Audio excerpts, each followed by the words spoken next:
Rocky Road family. Welcome back for another fun week of Mandy and Kristin. We are going to start out with our peak of the week. Kristin, I introduced everybody and welcomed everyone back. Your turn to start. Oh boy. So my peak of the week, if this is your first episode listening, you're going to be very confused. Mandy and I decided we're going to start sometimes with we talk about pits and peaks, like pits being something you're working through and peaks being something exciting. And it's important to notice the peaks because unless I'm invited to, I usually don't think about the peaks. But my peak of the week, and I'm going to show, this is a bonus for any of y'all YouTube watchers here. I cleaned, organized, and decluttered my office, which was probably since my wedding, which was over 7 months ago, has been an absolute train wreck. I can attest to that. Oh my gosh, it's a mess. Sometimes it's like, how do I open the door? But now you can see the whole floor. Ooh, look how pretty. It's organized over there. I didn't even know you had carpet. Shut your face. Yeah, it's terrible carpet. It's beige, but I haven't painted it yet. I still have that terrible test blotch on the wall, but we're getting there. Good job. We're getting there. So I was having a moment on a certain day where I had too much time. I'm sure some people can relate to this. Having too much time can be overwhelming because I was like, I need to start and finish a project. Otherwise I will feel like I wasted my whole day. And so instead of like busting another hole in my wall or like sawing into something that I couldn't fix that day, I did something that I could start and finish in a couple of hours. And it felt wonderful because I threw so much stuff away that I've just been hoarding. Golf clap for the progress and the great job you did there. Awesome. Very proud of you for that. Thank you. There's still some work to be done, but it definitely feels better. Like there's open space. Perfect. Which is exciting for me. So, Amanda, your peak. Okay. So I have an interesting peak of the week because I was trying to think about this. And the peak of the week, we're not talking about this mountain on my chin. However, I like mountains. Thank you. Me too. But not when they're on my face. So, all right. My peak of the week, actually, to be completely honest with our listeners, and you know this too, is I was having a rough couple of days. Just a lot of things going on in my personal life. And a lot of, honestly, grief, which is our topic for today. Great. However, my peak of the week was that I had a counseling session and my counselor and I talked, and it brought so much relief to me and so much clarity and gave me a path to move forward on fixing and working through some things from my past. So that was really great. So my peak of the week was a counseling session. How about that? That's awesome. And so, I don't know, it was just really good. And I'm always grateful to have her in my corner that I literally texted her on Sunday and I was like, hey, I need to talk to you this week. I don't want to wait another week because I've been skipping some weeks here, just as I'm feeling better, essentially, from a tough year. So, I don't know, it was just a good thing. That segues. Go ahead. I was going to say a lot of people are really scared of therapy. And so the fact that was the best part of your week is really exciting.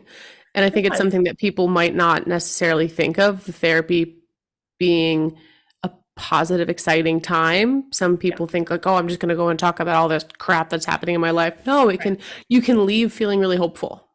Well, and sometimes I think what I find too in counseling is that it just brings words to the things I can't explain. And so there's certain things that I talk about and share and say, and she's like, well, this is this, and sums it up in like 1 or 2 sentences. And I'm like, that makes so much sense. That's what I've been trying to say for the last 15 minutes of rambling. You summed it up. And yes, now I have words to the way I'm feeling. And I have direction as to what is my weight to carry and what's not. And so it was just helpful. I don't know, just shifted a lot of things for me and brought a lot of things to the light. Just on things that, I'm still really a lot of the time dealing with my previous marriage. And that is now 4 years since, and it's still a process and still stuff that comes up regularly. So that's kind of how that rolls.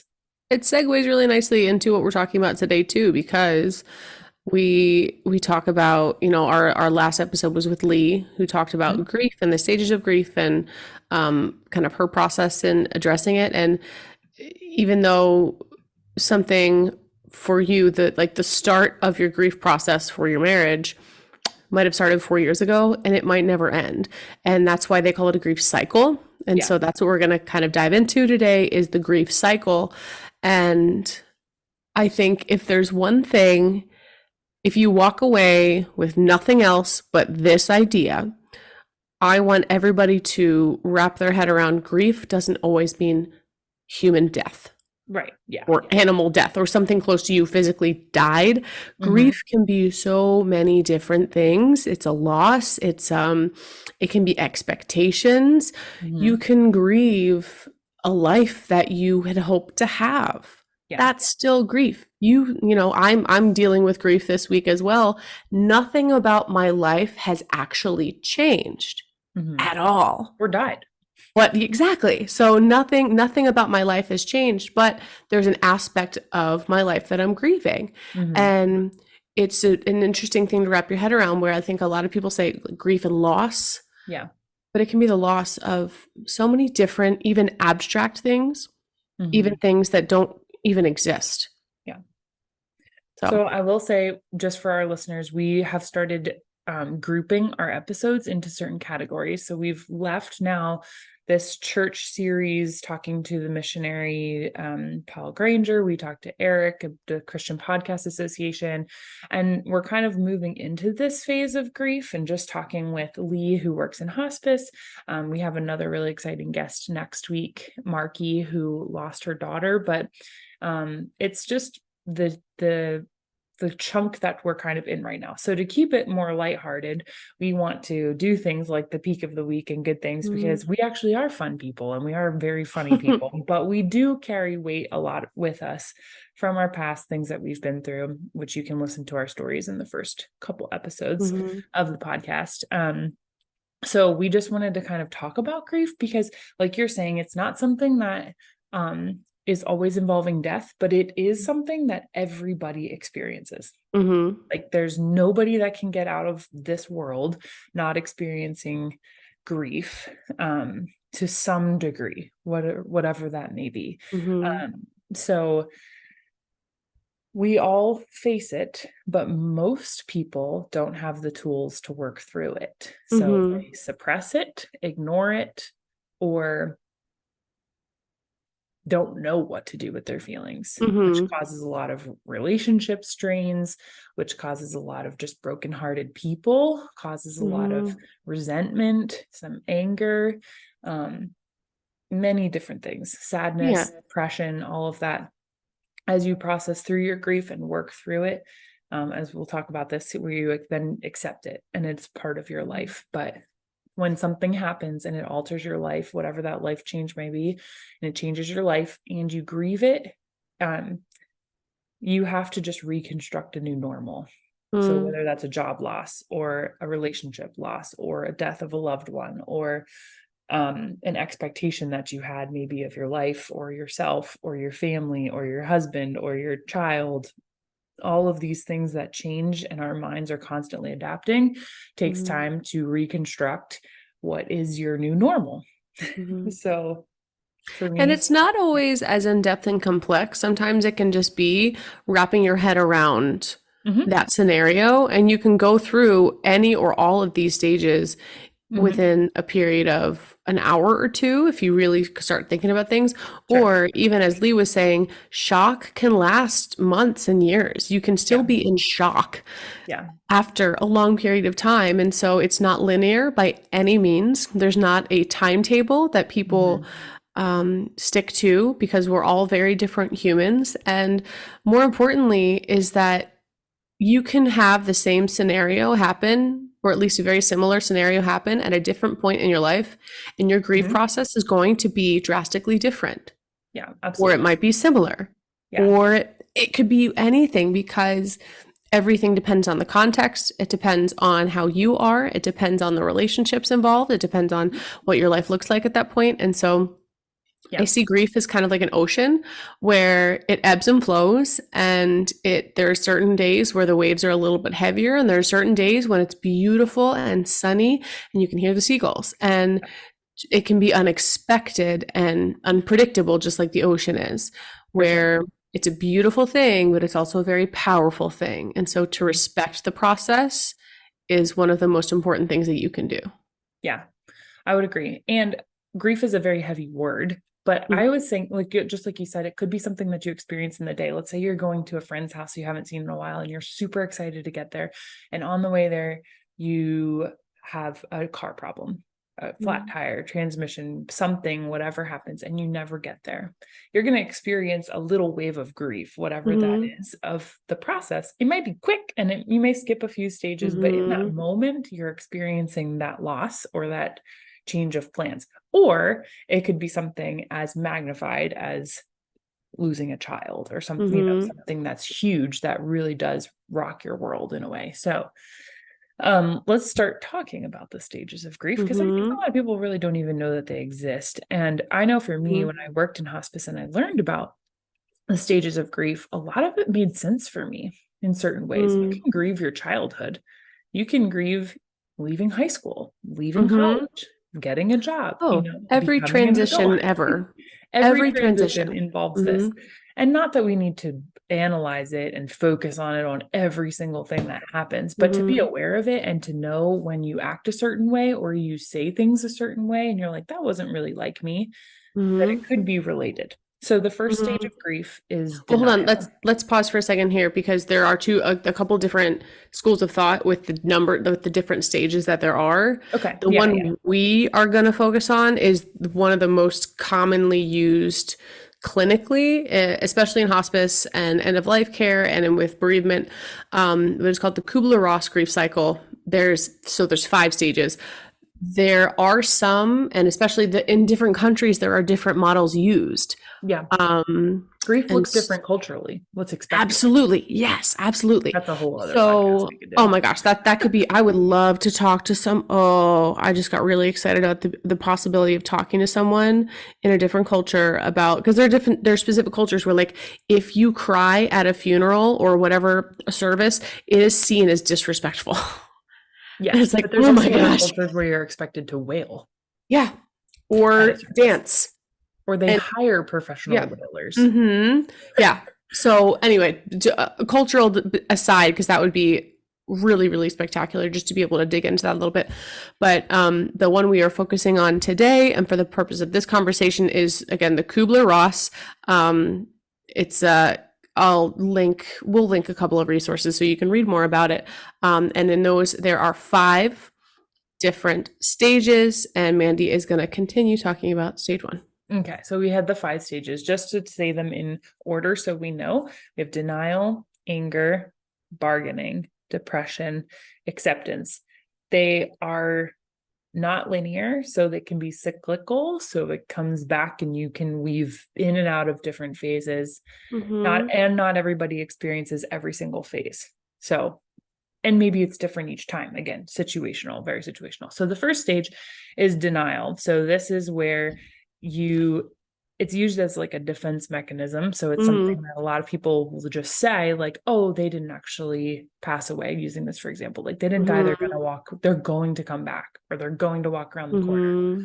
Or some other things which have, I have this in my notes here. Like, if you have a breakup and you're in denial, it's like, oh, well, they'll come back. It's gonna, Yeah, they that's a will, good it's gonna do example. that. Like, if you have a job loss, be like, oh, well, they'll call me tomorrow. Denial of the truth of what actually happened. And prefacing it that it can last a long time and it can last a short period of time and it cannot happen too. Again, this is all situational, but being in denial, if you stay there, it's unprocessed grief, which we'll talk about a little bit of, like, how that can come out in different ways. And just living in denial. I mean, people say that, like, you don't want to live in denial. Don't live in denial of the truth of what happened. So trying to avoid that. But denial can also be, it can be fear of the truth too. Oh yeah, for sure. Where if you're in denial, you might not actually be aware. Usually you're not aware of which stage you're in. But you might not be aware that you're denying something. You might just be Mhm. so fearful of what if this is the truth? Yeah. Like, what if? And just Yeah. it can be a state of shock. Um, It is that defense mechanism to prevent you from accepting the truth. So they just say like, nope, that's not true. That didn't happen. I didn't kind receive of that block it terminal off. diagnosis. My kid is healthy, you know, Mm-hmm. all of that. It's like Yeah. that stage. And I think we all say stuff like this in certain cases. Because as I was reading through this and going over it again, I was like, man, I have said stuff that sounds like this in every one of these stages, Yeah. in multiple situations in my life. Mm-hmm. So yeah. Yeah. I think too, I'm going back to you're saying um different every transition, right, can have a grief cycle and just denial, and it can have something to do with another person in the cycle. So I'm thinking about, like, let's say mom or dad gets an amazing job opportunity that is out of the town that the family currently lives. Mm-hmm. Denial for the parents could be, oh, my kids are going to be just fine, they're going to transition just fine. Yeah, But no, that might be a very, very, very difficult time, especially if they're very well established where they are. for And sure. so Yeah, that the denial can be rippled out to different people in the scenario. absolutely. Yeah, So, yeah. agreed. Um, yeah, avoidance is really the key factor in denial, I think. Mhm. Yeah. Yeah. hmm the next one is my favorite to talk about in general. And it's anger. And it's because anger is so misrepresented and Yeah. misunderstood for a lot of Mhm. people. Yeah, I have here in my notes from the resource that I was reading this to is that anger is a mask, hmm which I thought was really interesting because underneath anger is always sadness and pain and hmm hurt. And hmm this is a stage that I find myself in a lot recently, Mm, processing both things that have happened in the last year and things that have happened in 4 years. And I find myself just being so angry. So this is a one that I'm like, I'm here because I'm not naturally an angry person, but to carry that mm, and have that feeling for me, I'm like, what is wrong with me? I don't want to be, I don't want to feel mm, this way. And it mhm, is just that stage of grief that I find myself cycling back through often, for various reasons. And we're not going to get in all the details, but mm, yeah, it's a tough one. It's not mm, something that people think, oh, someone passes away, and then all of a sudden you're angry at the fact that your trash can blew over in the street and it mm, got crushed by a car and mhm, you just, fly off the handle at that or mhm, something. mhm. It's an unexpected reaction. And anger looks different for every human. Hmm. For some people, anger is loud, explosive, and destructive. Yeah. And for others, it is implosive Yes. and destructive in a much more quiet way. Hmm. And it's much more of like if you think about different types of volcanoes, Hmm. right? So you have some volcanoes that are big and explosive, like Mount St. Helens, right? Sorry, not to bring like natural disasters into this, but just literally the top blew off. Yeah. And then you have some volcanoes that are underwater that are constantly erupting Yeah. beneath the surface of the ocean where nobody can see them. Yeah. Hmm. They're just quietly bubbling up all the time, Yeah. constantly. And the anger can be, like you said, it can be like rage fits or something that's outwardly just loud and obnoxious.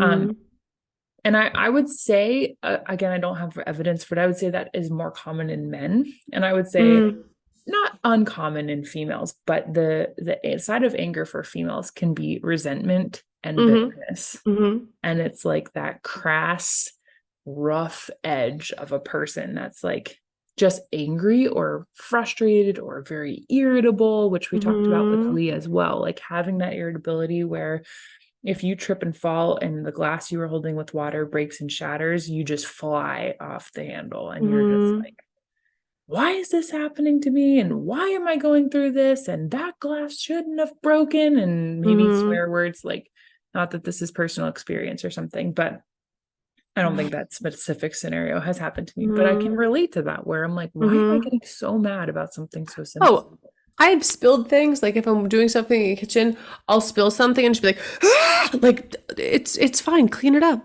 Yeah. Right. I've done that so many times where I'm like, are you kidding me? But there's no Yeah. reason for me to be mad at Right. a little bit of coffee grounds on the counter because it's okay. Right. It Yeah. happens. But yeah, that underlying, that bitterness, that frustration, and anger doesn't necessarily mean that it's anger at something or anger at someone. Yeah. Like when someone passes, again, this is the more common, but when someone passes, a lot of times you will be angry at that person, Mm-hmm. or you'll find a reason to be angry at that person, and just Mm-hmm. know that it's okay to be angry at that person. Yeah. Yeah. And for certain scenarios, that anger might be completely justified, and in Mm-hmm. others, it might not be. Yeah. But no matter what the case, your anger is helping you work through that process. Yeah. As long as it's moved and maneuvered in a specific way too. And Mhm. I think even like people can get mad at the person, they can get mad at the situation, they can get mad at God, where Mm. they take it out and all their anger is just like, why, where is God? He must not care.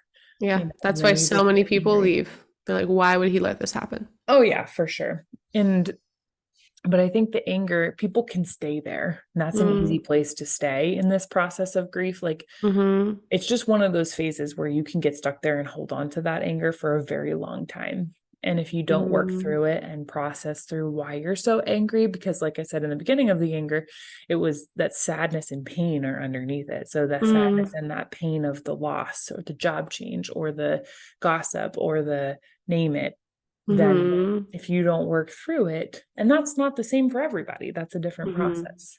But also, anger is energy. So if you get angry and you have that energy, use it for something good, whether that's Mhm. physical exercise, like going to the gym or going for a walk, or maybe you need to go throw some axes or go to the shooting range or something and like get that Mm. anger out in some way. If you keep it bottled up inside, it'll be like that bottle of champagne, and then Mhm. it'll just explode when you don't want it to happen or when you least expect it. Mhm. I'm a big fan of the somatic coping skills, which is just using, quite literally using your physical energy to Yeah, release emotion. absolutely. Very Mhm. helpful for sure. Yeah. Phase Um, three. yeah, I don't love the name of this one. I I don't think either. this one is misunderstood. Yeah, same. Um, and it's bargaining. But But it's not like you're going to a flea market. no, you're not haggling. Okay, the example that I can use for this one. So in my resource here, it says you're struggling to find meaning, you're reaching out to others, or you're telling your story. And so the interesting part about this one is I think of like ladies and guys, I'm not going to stereotype, anyone who has been broken up with, Yeah. the revenge diet. Oh gosh. That's an example of bargaining. Right. You are saying, well, if I do this, Yeah. then this. You're kind of looking at your life uh, as leverage. And you're Hmm. saying, I'm going to make this person feel so sad that they let me go because I'm going to be hot and fit. Hmm. Or I'm going to go, okay, this person said that I couldn't do this. Here I go. I'm going to go do it. Right. And leveraging different things in your life. Yeah. It's Another the example, it's it's like, I would do anything to bring them back right. kind of thought. Yeah. It's the what if statements too. Like, Mm, what if I would have cooked more meals for him? Maybe he would have mm, not divorced me. That's not mm. personal. I'm just saying that as an example. Yeah, Um, everyone knows you don't cook. that's true. Yeah. That I sounds very literally don't. personal. I just want to I, point that out. yeah, I don't. I made a grilled cheese today. I'm So so proud of you. yeah, it was, A it's hot been a long meal. time actually. Yeah, I know, right? Mostly it's cereal. Anyway, it's like those if statements, like if only we went to the doctor sooner, then we would have found this Mm, diagnosis earlier. yeah, If yeah. only I did this. It's like that mind game. I feel like it's that misinterpretation. It's that self-deprecation in a way of like I Mhm, did things wrong, so this is my fault. So if I would have done this, then this wouldn't have happened. mhm, If I would have worked harder, if I would have shown up on time, or, if I would have made that meeting, whatever, yeah. insert it in there. Mhm, And so having that is something for people to have to work through too. It's also a defense mechanism from accepting the mhm, heaviness or the weight of something. can be, I feel like, mixed with denial in some of those stages, depending Oh, they can on all be how it's interchangeable, which is wild. interchanged. Yeah. So Yeah. you can be like, well, if we would have went to the doctor sooner, God, how could you do this? But Mm-hmm. this isn't really going to happen. That's all Mm-hmm. three we've just talked about Mm-hmm. in 3 sentences, and Mm-hmm. so it can be very interchanged and woven, but bargaining is just those if statements. If this, if this, if this, then this, like you were saying. So Mm-hmm. for sure. Yeah. That's again, I'm glad that you also have trouble with that name. I just think Yeah, it's I just think in our society, bargaining sounds like you're going and getting a good deal. mm-hmm. In my, like, that's the way I would think of bargaining. So Yeah. this isn't really like bargaining from what I would think of, but I can understand how they're saying it's bargaining, because it's, Mm-hmm. if I do this, then I get this. That's a bargain. Like We I'm also working through have it. to think that this is a Swiss psychiatrist, and Yeah, so right. in that, again, culturally, that might mean a very different thing. Yeah, for sure. And it's Um, also, I don't know when this was created. I'm sorry, I'm not the most up to date on it's it, been but around for a while. I don't know the date it's been a exactly long either. time. The usage of the word bargaining can change. So Absolutely. I'm sure that has plays a part into Mm-hmm. it, and how you grew up knowing the word of bargaining, and Mm-hmm. I don't Yeah, know. I think of like, I don't know, it's not necessarily gambling, but like I think of it has some sort of monetary, Yeah, same. like get a Mhm. bargain. Like it just, Yeah, yeah. I don't know. Mhm. It's so for me, it doesn't sit quite how it's supposed to, but I understand what it means because I've studied it. Yeah, yeah. So if it doesn't make sense to you, I encourage you to find another word that makes sense. And Let us if know you what you have, find. yeah, let us know because I always like using different things that work. Yeah, I can't think of Um, another word off the top of my head right now, but mm-mm. can try So let's dive into depression, it. Ugh, a let's place I'm so let's familiar go. with. Me too now. So stage 4, again, interwoven, cyclical, all over the place, Mhm. depression. Well, Um, and what we mean by cyclical and interwoven too is like it can start with depression. totally, yeah. Yeah, Oh my so gosh, it not necessarily in this order. So, yeah.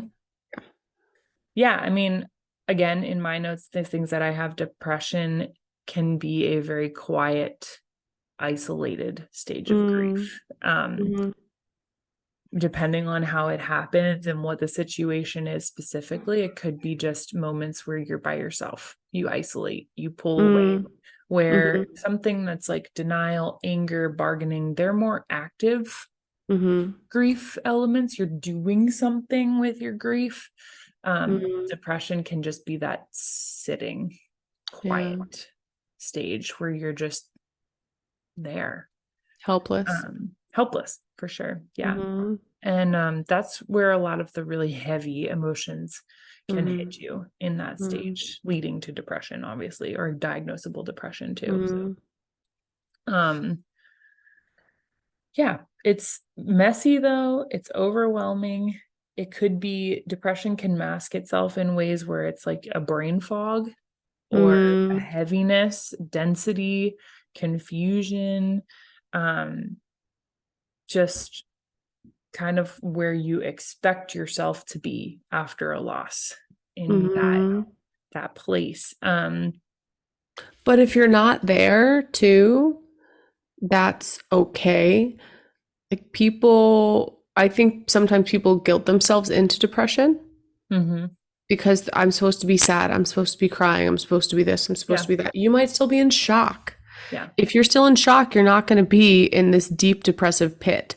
yeah. And that's okay. Wherever you are is okay. I'm thinking Mhm. of one of the most adorable and like heart-wrenching movies that I've ever seen is P.S. I Love You.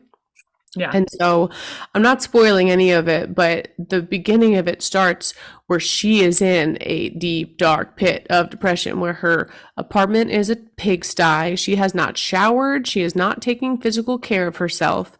And that's what I think so many people say, well, this is what I'm expected to do Yeah.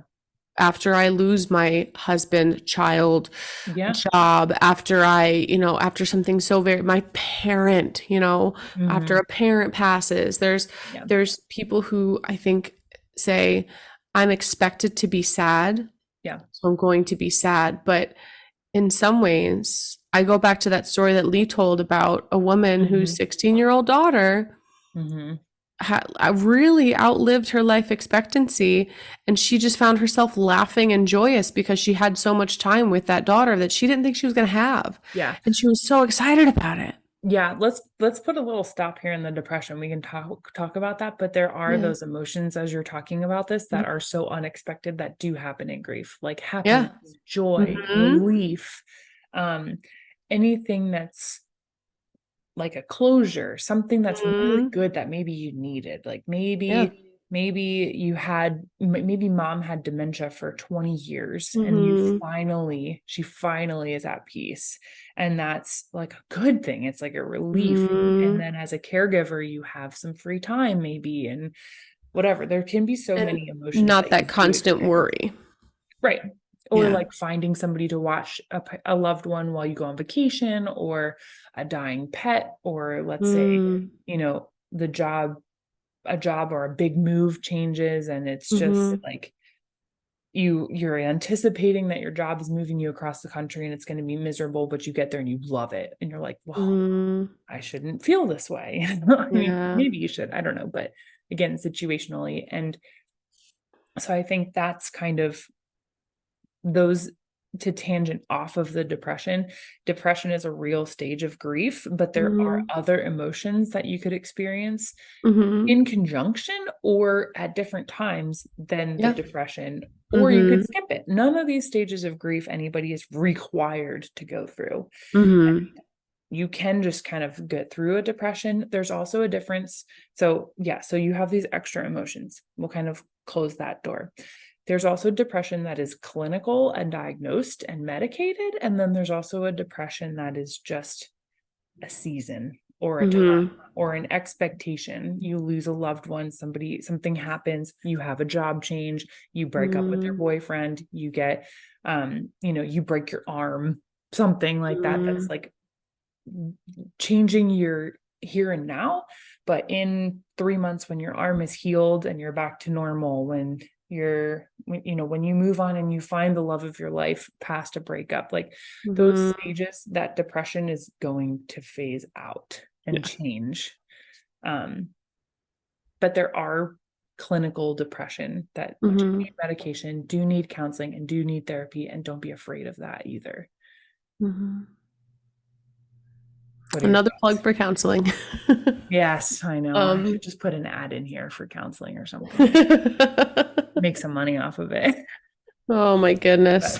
But yeah, I mean, depression is a tough one. Mm-hmm. It's different for everybody and it looks different for everybody. Mm-hmm. But it is a stage of grief. Like, it is an expected feeling for you to have, whether or Mm-hmm. not you go through that, stay in it for a long time, a short period of time, maybe you kind of skip over it, whatever that may Mm-hmm. be. Yeah. Mm-hmm. All right. Anything more in depression? We could have a whole series on depression, to be honest. It's true. Again, depression can be loud or quiet. It's just Mhm. there's so many things that can be said for depression. Yep, absolutely. Agreed. Mm-hmm. So we'll kind of box that one in for right now in Mm-hmm. the context that we're talking about it in. Stage 5, the last stage in this particular stage of grief process is, Oh, is that me? yeah, like Acceptance. yes. Yeah, which I don't know that I feel like acceptance is like falling asleep, where you don't really see it happening and then all of a sudden it's there. Hmm, interesting. Because you can't choose to accept something. You can say, I'm fine, I'm fine, I'm fine, and still Right. be a train wreck emotionally, but externally say Yeah. that you've accepted. But acceptance, again, might not be for years, Yeah. and or it might not ever come. I Because think that, sometimes with yeah. acceptance comes forgiveness or comes an understanding or comes Mhm. closure. And Yeah. some people don't want to close on certain things, Mhm. right? So And maybe some acceptance, things you don't get closure on. yeah. Maybe if a loved one dies tragically, you don't know what Hmm. happened. Hmm. You may never get that closure. Hmm. In my own experience, I chose my closure by leaving, but it was still open. Oh yeah. And there will never, because I will never allow it and I don't want it, there will never be a last conversation. It may not be appropriate. No, it's not. For me, Yeah. all sorts of opinions on how much I don't need it. Yeah. And if another person needs it, and if a relationship is ending and they feel the need for it, well, that's their own process and that's their own problem. Yeah. Right. Yeah. It's not, it's not your responsibility to invite that closure, but my I was actually acceptance going of to say things. that you said you find acceptance the same as falling asleep, and I was like, acceptance in forgiveness go hand in hand It can. in relational situations that are current in our world. And I feel like with forgiveness, which we've talked about before on the podcast, you have to choose to forgive. I feel like it may be a slow burn to the acceptance, but I think you have to choose to accept it daily. And I can tell you from personal experience, I for my divorce, like I have accepted that I will never be married to him again and that my life will look different, but I cycle back to like anger and just frustration with it because I don't want it to be that way. So you can accept something and not be happy with it. And the thing about divorce with a child as well is that there's no closure. Right. And so that's a really interesting look at a very complex situation. Yeah. And it is Yeah. situational, and finding that acceptance in everything. Like for me, I went to college for music therapy. I thought I was going to be a music therapist until I retired, and it lasted 2.5 years. And I didn't even do it right out of college. I went and worked a few other jobs before I could find a music therapy job.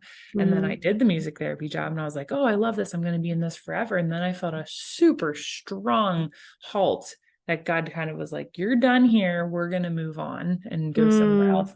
And now I own a coffee trailer. And I'm like, even in my head, I'm like, it's so hard to accept that because you can't get much more different. Like that's so different.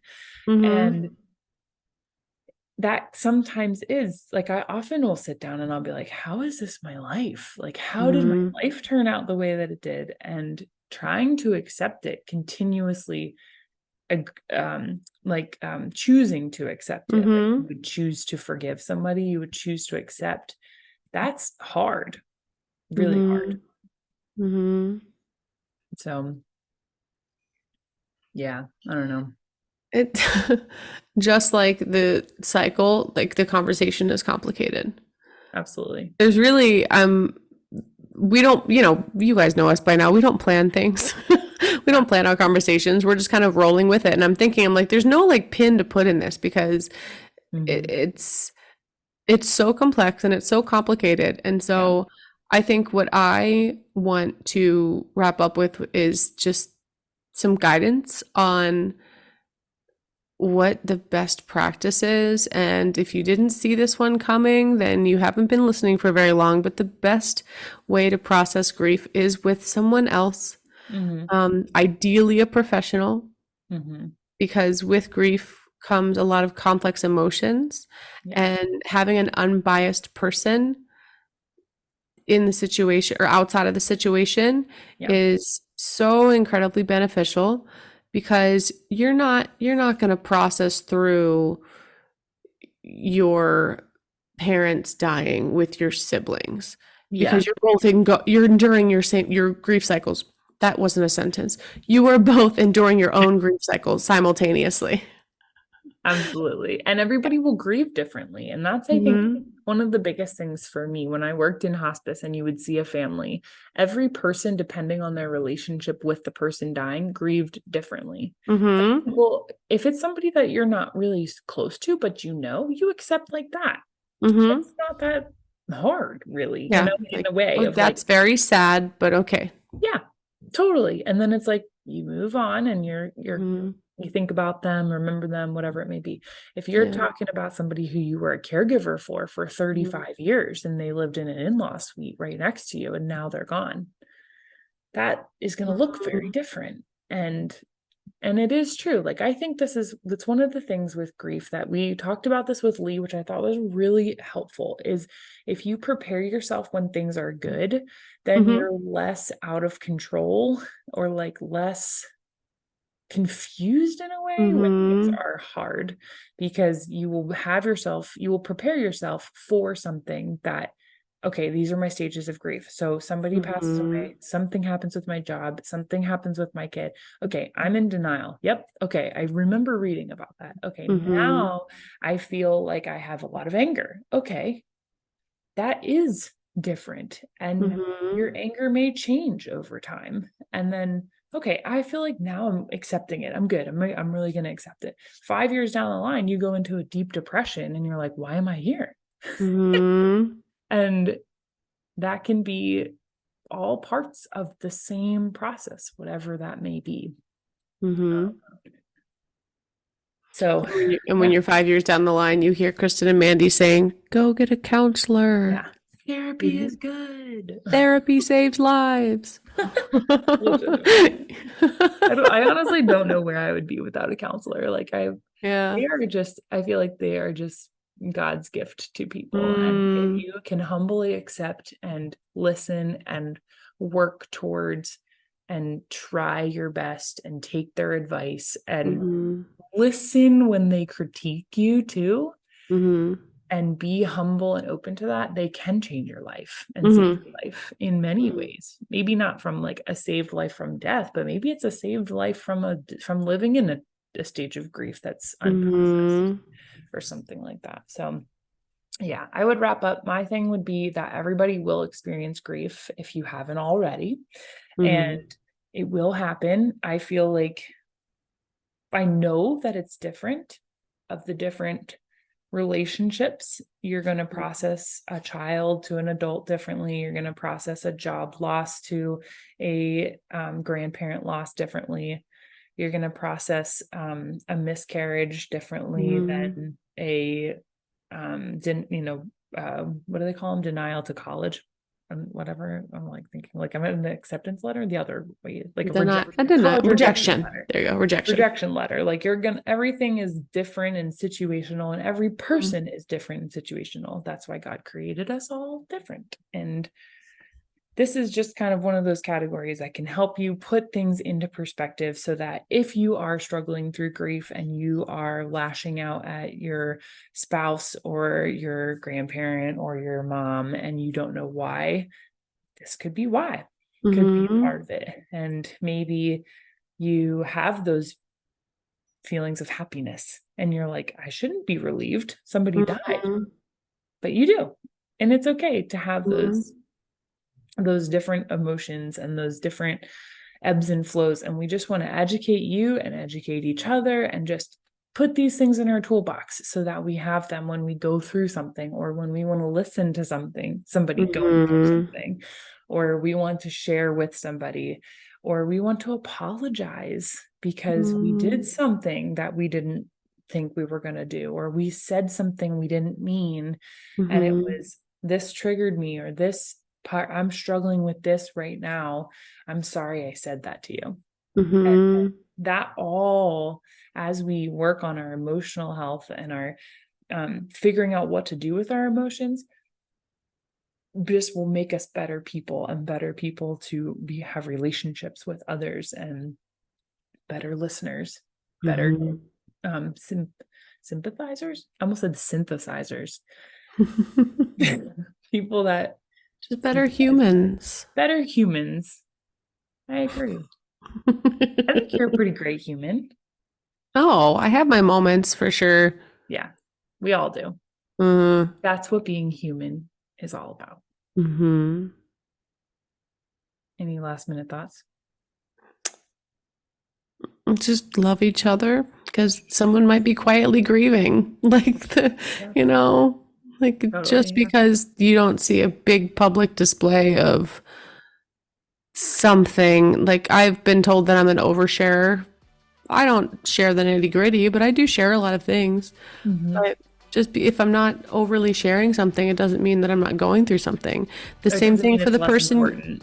Exactly. Well, the same thing for the person you just flipped off in traffic. The same thing for the person who is struggling to find their credit card in the grocery store and seems really frantic and overwhelmed. You don't know what they're handling. Same thing with the mom that has the kid throwing the tantrum on the floor Mm-hmm. in the restaurant or whatever. Yep. So many different things. So be kind, love one another. I don't know. That's it. Perfect. Love ya. Talk to you next time.